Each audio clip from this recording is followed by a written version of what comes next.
Hello everybody and welcome back to Let's Play Hearthstone.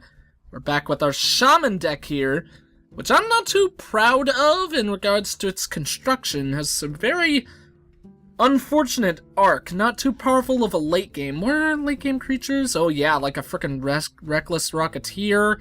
The best thing we have in regards to late game power is that one Boulder Fist Ogre. Everything else is not all that good. The Fire Elemental is amazing, and so is the Arch and Commando, but they're not really... The Fire Elemental is a powerhouse. I just wish I had more of them. I would, love to trade this Fire Elemental... trade this Rockless Rocketeer for another, Rocketeer for another Fire Elemental. But, you know, we've done very, very good in the arena so far. This deck has performed very, very well. Granted, at least one of those, one that was a certain loss, was only a win because either the person was the silliest person in the world, the nicest person in the world, or their internet died. Which is pretty unfortunate. If any of you missed that, basically, I think it was the last match in the previous video as well. But basically one of the matches that we had, one of our three, we lost. Towards the end, it was his turn.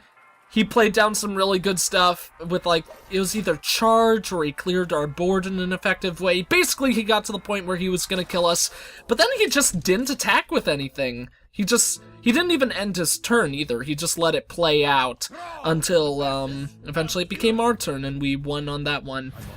So almost certainly that was like his internet dying out, which is very unfortunate for him. But fortunately for us, we actually got a pretty okay hand. I think I like this, because getting Stormpike Commando on, Stormwind Knight, not Stormpike Commando. Getting Stormwind Knight, I think, is a nice early game card for once it eventually gets to that turn 4. And we have a nice balance of things, you know? Turn 1, we could coin into the River Crocolisk, which actually means we would have to use a totem on the next turn. Get a Manatide totem. That could work really well with the Fen Creeper. So maybe we should wait. Obviously, that means we won't get the turn 1 advantage, but that means we could use the coin, we'll have some more, versatile options for the coin in the future. So I think this... Oh, shoot, that's very scary. An early wild growth on a druid can mean victory in many cases. So let's go ahead and get this River Crocolisk out. I thought it... Oh, wait, we couldn't have even coined into the Stormwind Knight on that turn. Never mind. I was gonna say we could have coined into him. Just get some early 2 damage on the board, but I don't think that would have been really worth it. We could do it here. Really? He's going for us. I suppose that makes sense. I was thinking, though, he might... Oh, no, he did go for the creature. Yeah, that was the smart move on his part, because now it would be forced to trade.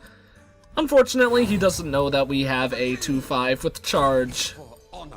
So that's a little bit unfortunate for him.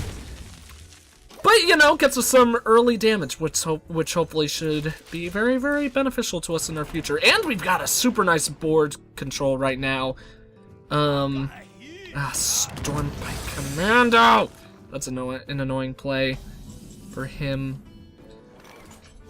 Ooh, but Earthen Ring Farseer is going to be enough. That means, obviously, he will be able to take this guy out with his hero power. Or if he does have, is it Wrath? The one that's deal 3 damage or 1 damage and draw a card? If he has that, that would be very helpful for him, because that means that he could get a card draw for killing a minion. But let's at least go for this trade for now. If he doesn't have any of those cards, that'll be a very good play for him. Means he has to place down another card to get rid of this beast. So all in all, no matter what, means it'll be a very good card draw trade scenario for us. Ooh. Or he could use that to kill it. I'd imagine he wouldn't want to take the extra 2 damage, though, so yeah, he's probably going to take it out right now. That leaves us with a couple of interesting questions. Namely, what do we do? I think an interesting turn 6 play would definitely be Feral Spirits into Unbound Elemental. Then on the next turn we could play the Mana Tide Totem. And hopefully... because then we might even be in a case where we have 2 taunts. Let's try to make it 3. We'll play the Fen Creeper on this turn. That gives us a lot of really cool, good stuff on the board. And then next turn, we could do that combo. We'll get a 2-5, and then the turn after that, hopefully, we'll be able to get some card draw going. Do we want to go for clear board or hit him? Druids can be very, very irritating with buffs. Of course. But they can also be very, very scary once they get to turn 8 and beyond. So let's keep on hitting him in the face. Obviously, we're not at the point where we'll be able to take him down in one turn before he can get to that 8 mana crystals. But, you know, everything counts. Oh, shoot! Speaking of scary situations. And an Innervate. That makes matters much worse. Oh, crap! He's buffing it? Please do the attack. He's not gonna do the attack, though. That would be very stupid of him. Well, we have a silence. So that's good for us. But we don't really have a good play after that, which is very bad for us. Let's see what taunt we get first. We're almost certainly still going to do the Spellbreaker. In all honesty, Healing Totem is the best we could have asked for. That's at the end of your turn? Yeah! Because now we silence him, and we could get that board clear without our minions taking any damage. So let's go ahead and deal that. We're almost certainly going to lose our Fen Creeper next turn, but that'll be okay. They'll bring him down to why can't I count right now? 4 health. So if our Spellbreaker still lives, I think that would be a worthy trade. Do not heal it. That's what I'm hoping for right now. Oh, that's so sucky. We can still clear his board. Just makes it so much more irritating than it was a little bit ago. Reckless Rocketeer is a waste for this moment. Yeah, complete waste. I'd rather keep the Argent Commando alive. These cards, 1 extra damage at the cost of the Divine Shields. That is, like, almost never worth it. Like, look at the different value between Reckless Rocketeer and Argent Commando. Argent Commando is so much better. So much better. I mean, that 1 extra damage could go a long way in a lot of situations.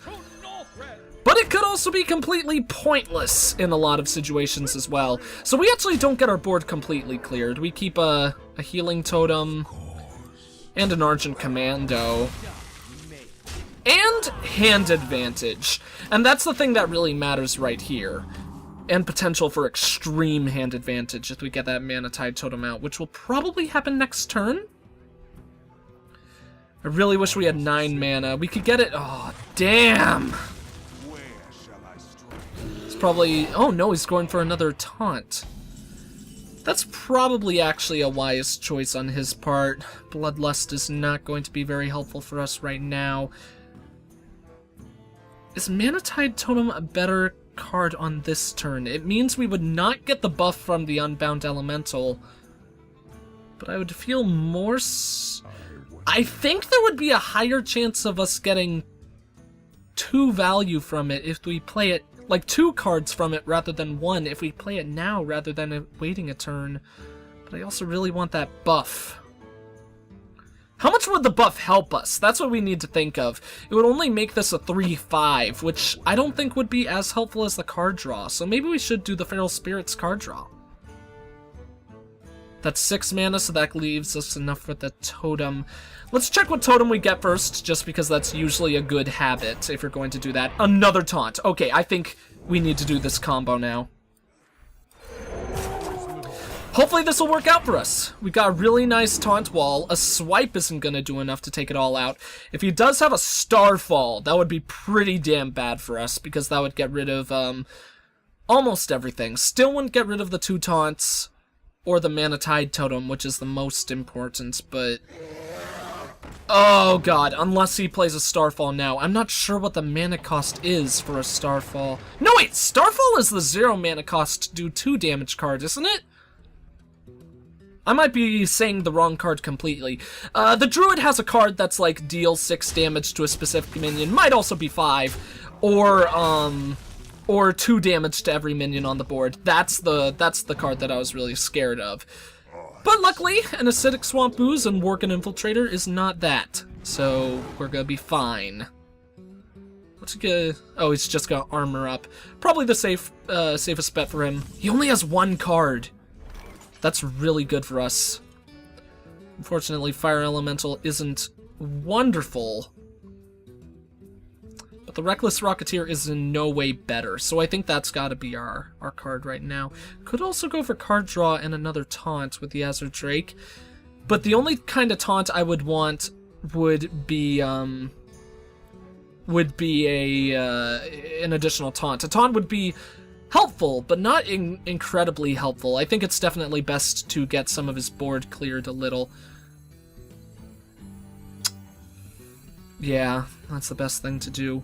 I wish I could kill... No, can't kill anything. Can't kill anything and can't kill one of the bigger ones and keep the Spirit Wolf alive. That's what I was considering in my head. So I think this is the best play. Sucks a little bit that it had to work that way, but we get the extra card draw. So that's 2 card draw for 1. Unbound Elemental again. Interesting. Not really all that helpful right now. Maybe we should have done a Bloodlust. Yeah, I probably should have done a... What would have Bloodlust accomplished, though? That means all I could have done is place... Oh, no, that is scary. That's very scary, actually. Well, the one good thing about the situation is that we know that he's gonna take down the Mana Tide Totem. Unless he is a complete fool. At least that's the taunt gone. He's actually going for complete board clear. That is a little bit interesting. I think Reckless Rocketeer has to go out this turn. A little sad about that. Because I really don't think it's the best option, in all honesty. But I also think it has to be our option, because we cannot let a 5/5 stay and keep on damaging us. If it was 5... If it was a 5 mana cost, it would be so much nicer, because then I could place the Azure Drake. We could make a 3/3 monster on the field. That would be an annoying thing for him to have to trade. I think that's probably best. Or we could play the Almani Berserker and also get a totem. That might be really good as well, because then he'd probably want to take out the totem. And then if we get a taunt in the future, we do have those 2 more flesh-eating ghouls. I mean, not flesh-eating ghouls, 2 more of those big taunts. So I think it might actually be a better idea to hold on to the flesh-eating ghoul. Might get some better use later on. Should have checked to see what the totem was first, though. Ooh, but it's a taunt! That's nice. Actually, a little bit completely irrelevant, but it's still nice, you know? So next turn, we'll probably Azure Drake. I don't think we have too many spells in this deck. This is technically a spell, though, so that gets buffed by the Azure Drake. Hindsight, I really should have played the Flesh-Eating Ghoul, because now he's going to be able to trade that guy. You're really going to enrage my Flesh-Eating Ghoul? I mean that allows him to take out the totem, but now he has to trade a creature. Before, he could have cleared my board and kept his board alive. I think that was a big misplay on his part, and he used to swipe on the hero. In his situation, that was a very bad move. I almost said a very bad move. I don't even know what that would mean. Let's go ahead and get our card draw.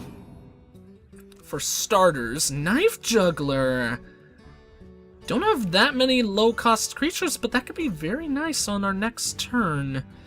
And we could combo it with the totems, of course. So then I think we gotta go taunt. Both of those minions will survive if that guy attacks it. And now we have a 4/4. So he's probably wishing he didn't use that swipe at this point, although a Chillwind Yeti is also a very irritating card. We could take it out with a Bloodlust, though. I think I would rather rely on a Knife Juggler hit, though, and then just trade. What is their mana cost difference? That's one thing I want to check. I thought that thing was a 4. Oh! Or... Oh, shoot, but it's 5, not 4. Or we could just do this. Place down a Knife Juggler. Take him out. See what we get from this. Pray it hits the Chillwind Yeti. Hits the Chillwind Yeti. We actually didn't need that, because now that does 5 damage.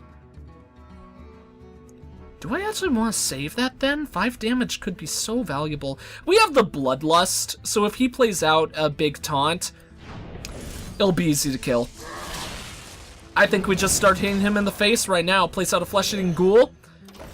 That'll tell him if he starts messing with these guys, he's gonna be in a very, very scary situation.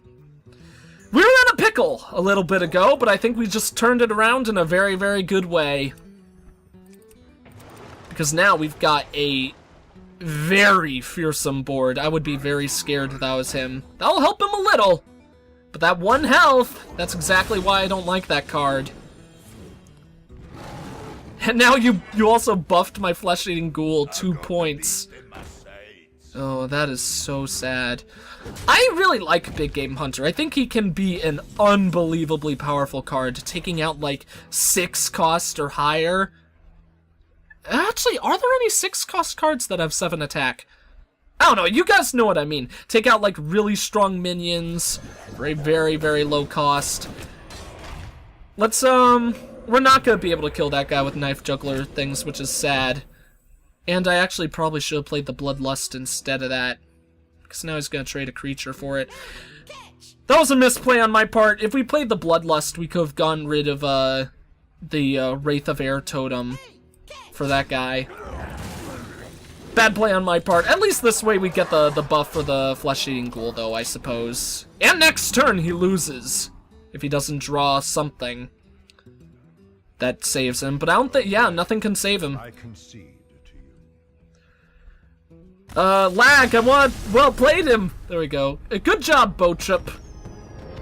I think the mistake that really ruined his game was using that swipe on my hero.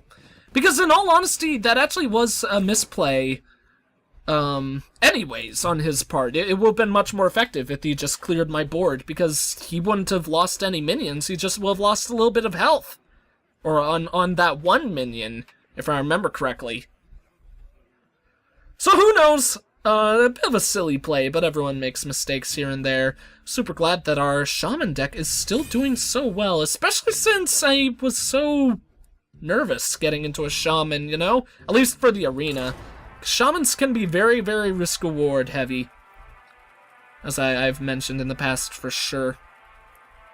Funny enough, though, like the classes, obviously this is only the second example of this, but the classes that I seem to be doing best with are the ones that I've been the most worried about. The Rogue and now the Shaman. I'll probably, like, roll a mage sometime and be like, oh man, we're destined to go 12-0 with this mage, and then I'll probably go 0-3, lose all my games in a row. Because mages are silly. I was gonna say stupid, but I don't know, I thought silly worked better. Azayaka! Let's see what we got here. Going first! Horrible hand for going first, which is just like, you know, beating in the pain, putting salt in the wound, but that's the way it's... oh, no. God damn it. Well, we have a turn 2 totem play into Jungle Panther turn 3. That is really putting salt in the wound. Giving us a 2 mana cost. That's a Flame Tongue totem. Really bad. Really, really bad. And he's coining. Oh, man. Obviously, the situation in no way, shape, or form means that we've lost. Just means things are going to be a bit scary for us. It'll be interesting to see what he chooses to attack on this turn, though. Whether he goes for board clear or hits me in the face. Either way, I won't like it.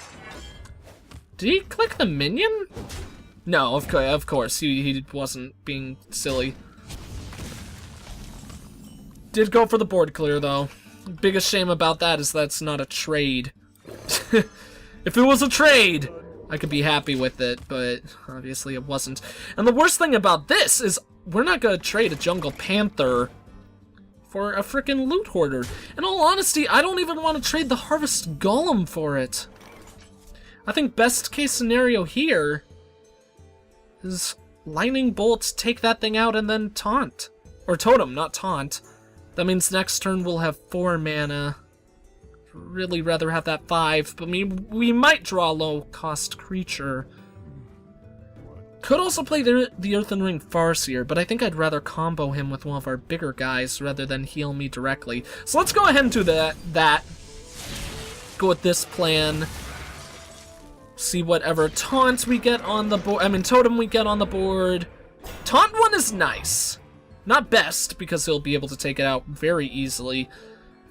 Do we Jungle Panther him in the face? I think that is unwise.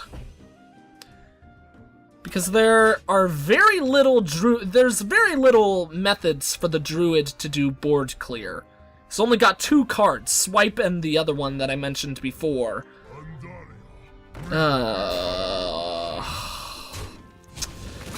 I don't like Mogushung Warden at all. I think he's a bad card.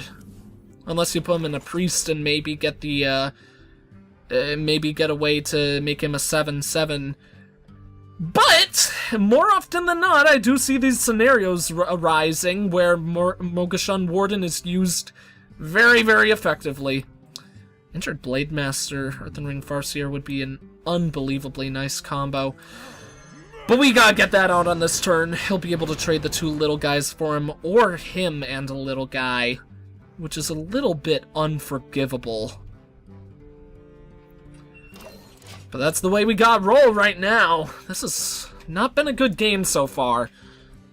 It's actually been a pretty bad game so far, to say the least. But we're a shaman. Shamans do rule the late game in many cases. And I think our deck is mostly rounded around the middle game. We do have some cards that should be able to help us turn the tide a bit.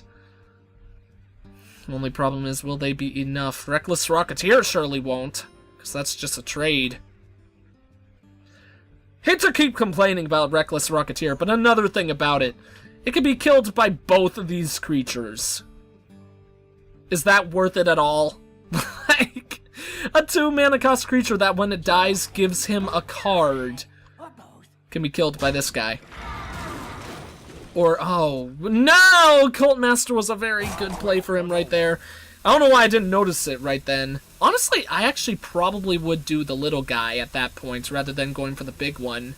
So I hope he does hit him with the big one. No, he's... Ugh! That was well played. That was well played, I think. Because now he gets 2 cards.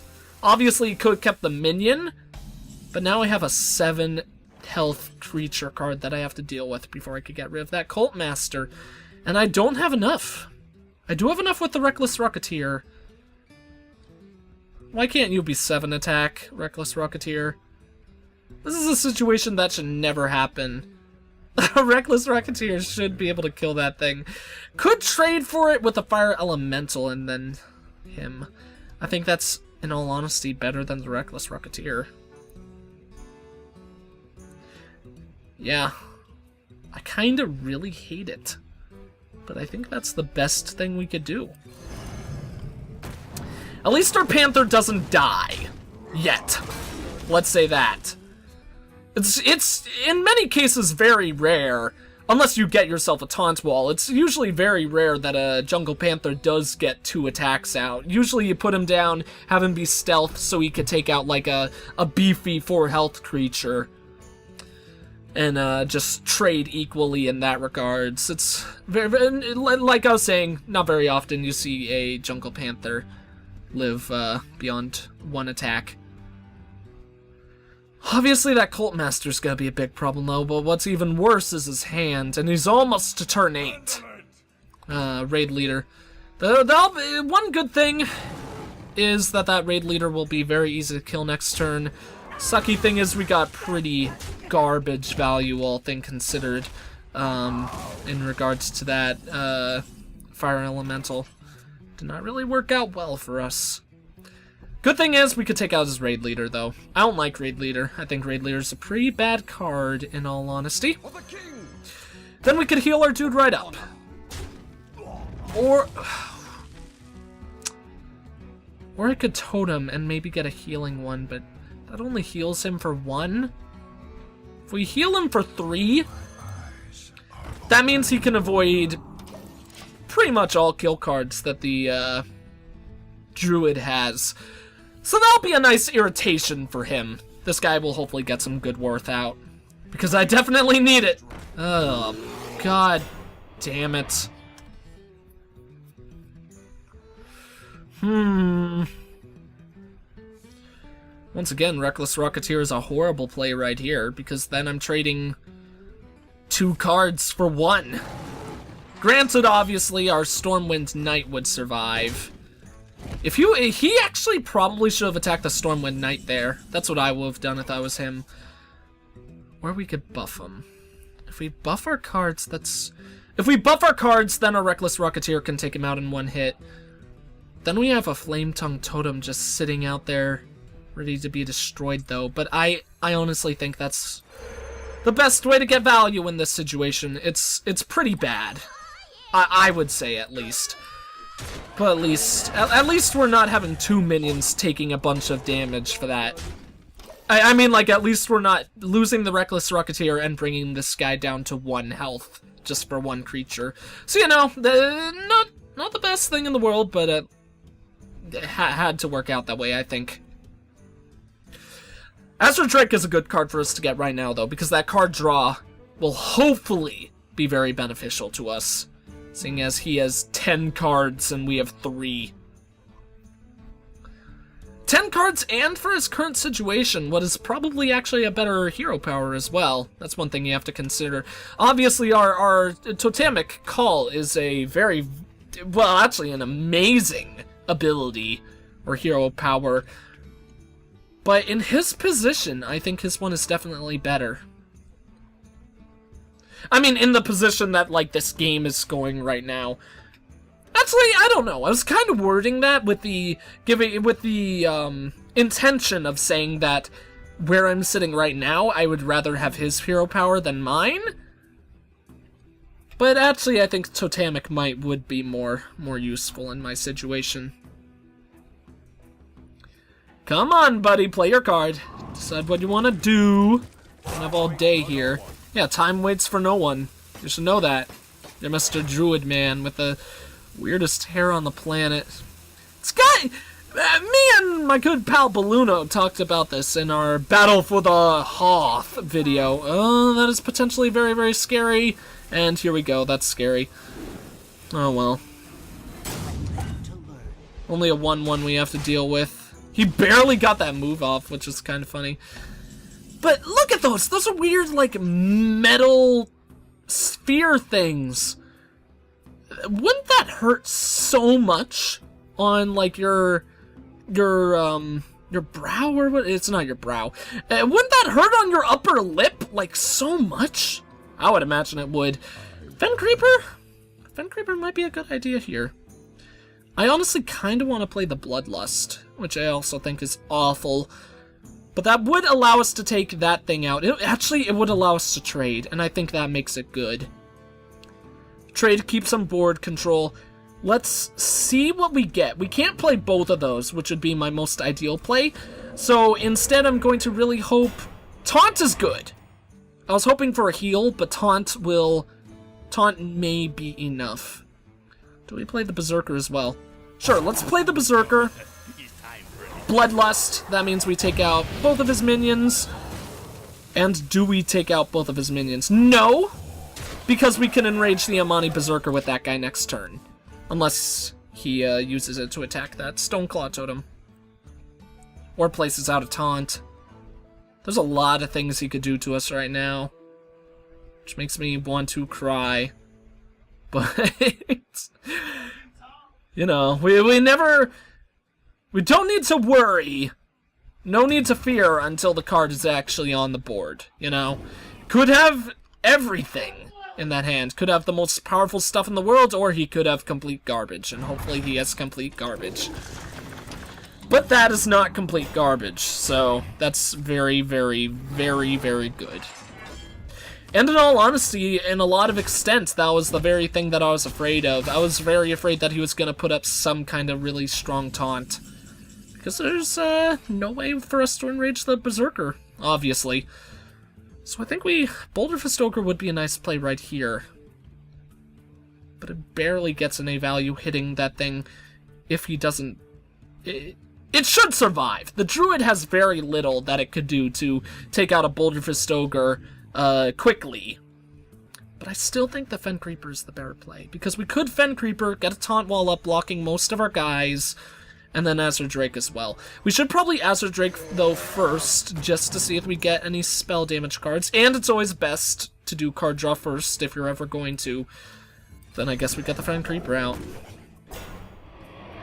I hate this. Not good for us, for sure. We could have plowed all our minions into that guy, but I think that would have been very pointless and very stupid. Next turn, we could place down the Boulder Fist Ogre, hope to get a healing totem, because that would make our guys a bit more survivable, even though that thing would kill all of them, both of these guys, even if they were at full health. I don't know, it would just make me feel better about things, having them healed, I suppose. We do have what I think is a pretty obvious next turn play, though. Actually, our board might not fit my plan. I was thinking play Boulder Fist Ogre, River Crocolisk, and do a totem. But we might only have room for 2 more minions. That's scary. That is horrifying. Would a swipe clear my board? It wouldn't clear my board. Or Starfall. I was right. The card was called Starfall. That makes me happy that I was correct about that. But I'm very sad, because now our board is gone. I think that may be GG. Our Boulder Fist Ogre doesn't even kill it in 1 turn. We could play the Stormforged Axe. We'll hold on to it. Maybe it'll do something for us, but I kind of doubt it. Taunts are just a buffer at this point, just to delay the inevitable, but might as well. See if we get some luck. I don't even think we have any card draws in this deck that are outside monster card draws. Actually, do Shaman? Shamans have at least 1 card draw card that's a spell, right? I'm trying to remember if they do. I don't remember, but I'm pretty sure that they do. But yeah, we have very little card draw in this deck. And now he can buff that thing by smacking it into the River Crocolisk. Yeah, if it wasn't GG already, I'm pretty sure it's GG now. I don't think there's anything we could do to stop this. We could still kill that guy next turn, but we'll be taking 6 damage in the face to do it. That's completely unreasonable. 6 damage, then he's got 6 right there. 9. He doesn't kill me next turn. No, with that additional 6 damage, he does. Oh well. We'll do everything we can. Let's see if we get a totem. I mean, a taunt. I don't know why I keep saying a totem rather than a taunt. But we still lose. So that's well played.